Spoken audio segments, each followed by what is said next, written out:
Hi guys! So, ngayon ako ay mag-hair color. So, medyo mahaba yung aking buhok na. So, ang tunod dyan na yung buhok ko. Yun. Hanggang dito. Yan siya. So, yung kulay niya, ito siya. Ayan yung kulay niya. So, i-change natin siya ng kulay kasi wala tayong pang salon. So, sariling sikap tayo. So, ayan yung buhok ko. It's natural, straight naman siya. Yan. So, hindi talaga nagpapasalon. So, sariling sikap tayo. So, ito yung gagamitin ko. Yan. So, ba? Yan. Ito yung gagamitin ko. So, diba? O, diba? Sana, ayan. Yan. Di ko alam kung after nito is maging ganito yung kulay. So, ito try natin to siya. Actually, kompleto na to siya. Meron siyang ito. Yan. And then, i-mix na lang natin yan siya. And then, ito yung hair color. I-mix natin siya. Madali lang siya gamitin. Basta sa isang box, kompleto na siya. And then, meron siyang conditioner. After mag-hair color, pwede siyang lagyan ng conditioner. Then, of course, meron tayong brochure, yung guide niya. How? Meron siyang iba't ibang lingwahe. Yan. Iba't ibang lingwahe. And then, po niyan, meron siyang gloves. Ayan. Meron siyang gloves. So, tatanggalin natin yung gloves kasi, syempre, gagamitin natin. So, yung brand na yan, yan lagi ang ginagamit ko.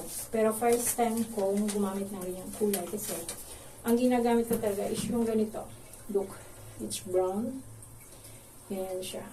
So, itatry natin siya kasi dito, medyo black siya dito. So, you know.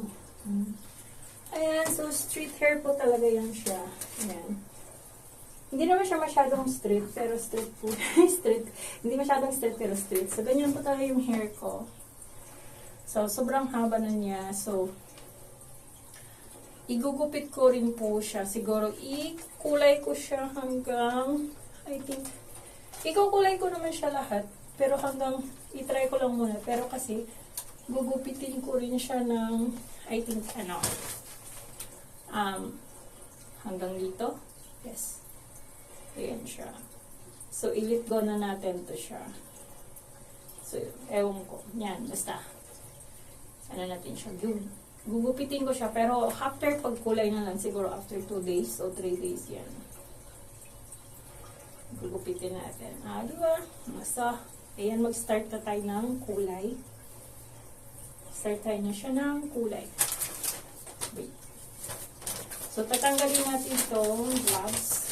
Of course, yung gloves talaga kasi kailangan natin. Pero isa lang yung gagamitin ko. And then, meron din akong garbage bag. Anong purpose ng garbage bag? Siyempre, alam nyo na yun. Parang purpose nyo. O, diba? Gawin natin. Aha! Gawin natin. Kasi wala tayong, pour tayo, pour. So, gagawa lang tayo, DIY. Diba? So, ilalagay ko lang naman siya,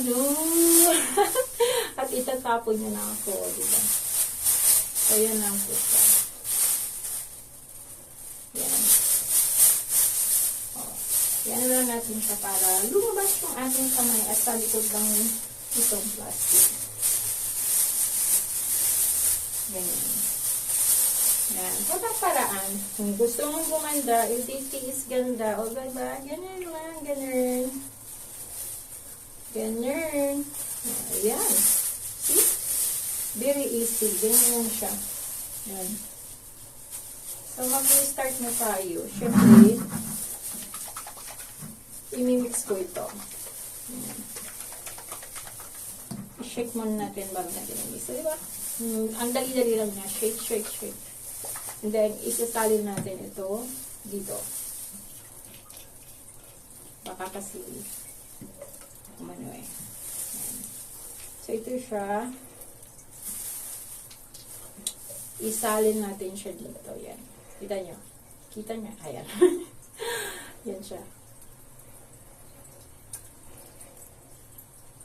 Yan. Hanggang maubos na siya. Basta, isalin lang natin. Ayan. O, diba? And then, takpan natin siya ulit. And then, i-shake ko lang. Yan, shake.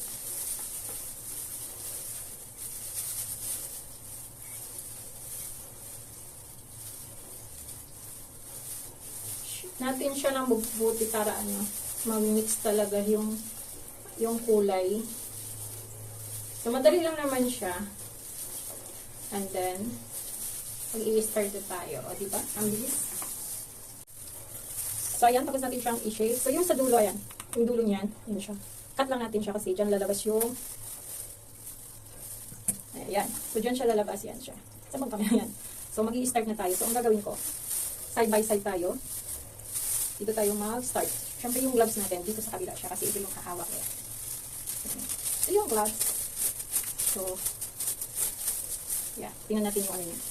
Tingnan natin yung result after mag-shower. So, yan lang siya. Is ganda tayo. Kasi wala tayo pang salon. O, diba? Kaya lang gawin niyo. Huwag na ilagay masyado sa heat kasi hindi naman siya mahapdi. Pero, para hindi masunog yung scalp natin. Yan lang siya. Very easy. Yan.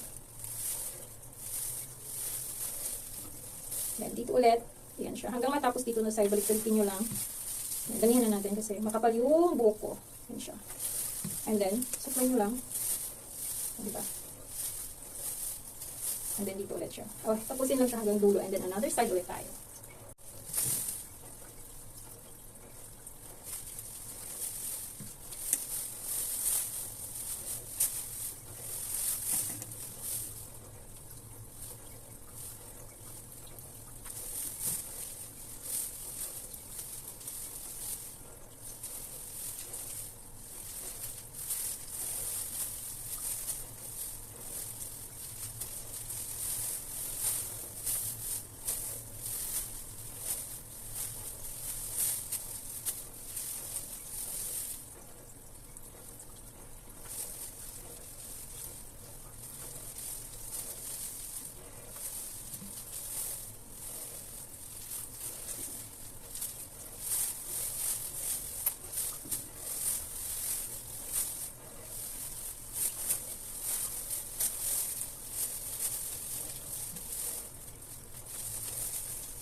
So, ayan, natapos ko na siyang ilagay. Full na po siya, yan. Hanggang dulo, yan siya. And then, may konti pa naman, hindi ko na siya inubos, ayan. So, irarap ko na siya. Gagamitin ko siya para irap. Yes. Irarap lang natin siya and then, wait natin ng 45 minutes daw. And then, banlawan natin siya after 45 minutes, yan. Irarap ko lang siya. Gagamitin ko rin itong plastic para pang wrap. O, diba? That's life lang natin. Yung walang mga pang salon, diba ang galing? Sariling sikap. So, ganyan lang siya.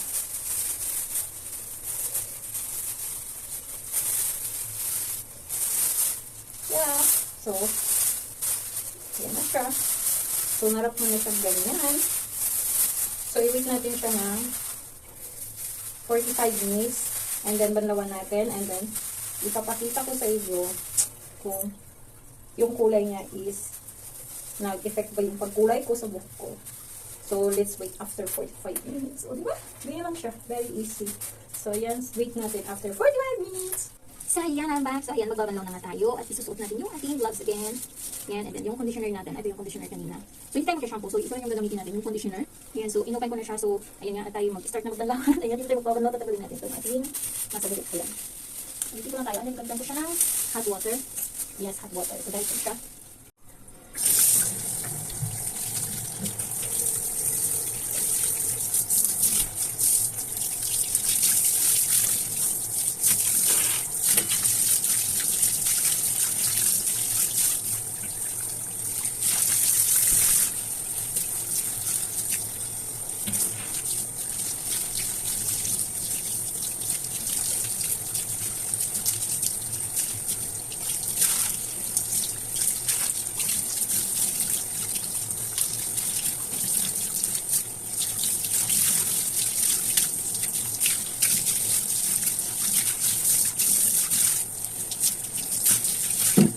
So, ayan nga, winash ko lang po siya until na yung mag-clear na po yung water niya. And then, kapag mag-clear na yung water niya, so, pwede nyo na po ilagay yung ating conditioner. So, hindi na po siya, hindi ko na siya nalagyan ng shampoo and then conditioner na lang po. Ilalagay ko. So, ayan yung water niya is medyo clear na siya. Nawala na yung pagka-red niya masyado.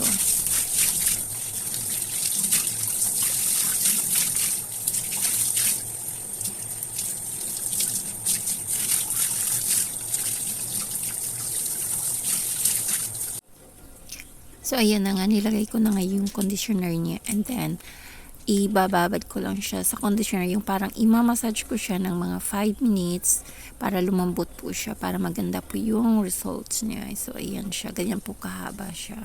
So, tiis ganda tayo and thank you for watching po pala. So, yan, minamassage ko na lang siya until siya na parang ma-feel mo siyang soft para pag nag-dry na siya is as in maganda yung results niya. So, ayan po siya. So, ayan, tapos ko na siyang i-massage. Siguro mga 5 minutes ko rin siya na-massage dyan. So, lumambot na siya. So, ibabanlawan ko na siya and then i-dry ko na rin siya. So, let's see na lang kung ano yung results niya after ng dryer. Hello, I'm back. So, ito na nga. Tapos na tayo nagkulay. So, this is it. Ewan ko kung nag-change kulay ba siya. Yan. So, ayan na siya. Ito na yung kulay niya after natin nagkulay. So, straight na straight pa rin siya. So, I don't know kung makita niyo. So, ayan. Ayan na siya. Kayo na lang mag-judge. So, diba? Straight hair yan siya. Natural. So, after magkulay yan, yung kulay niya, yung kita niyo. Kita ba? Ayan. Kahit dito. Yan. So, siguro kapag nasa araw, mas kita yung kulay niya. So, ipakita ko sa inyo siguro pag may araw na. So, Thank you for watching! Salamat po sa mga nandito at sa mga nagtiyaga. Thank you!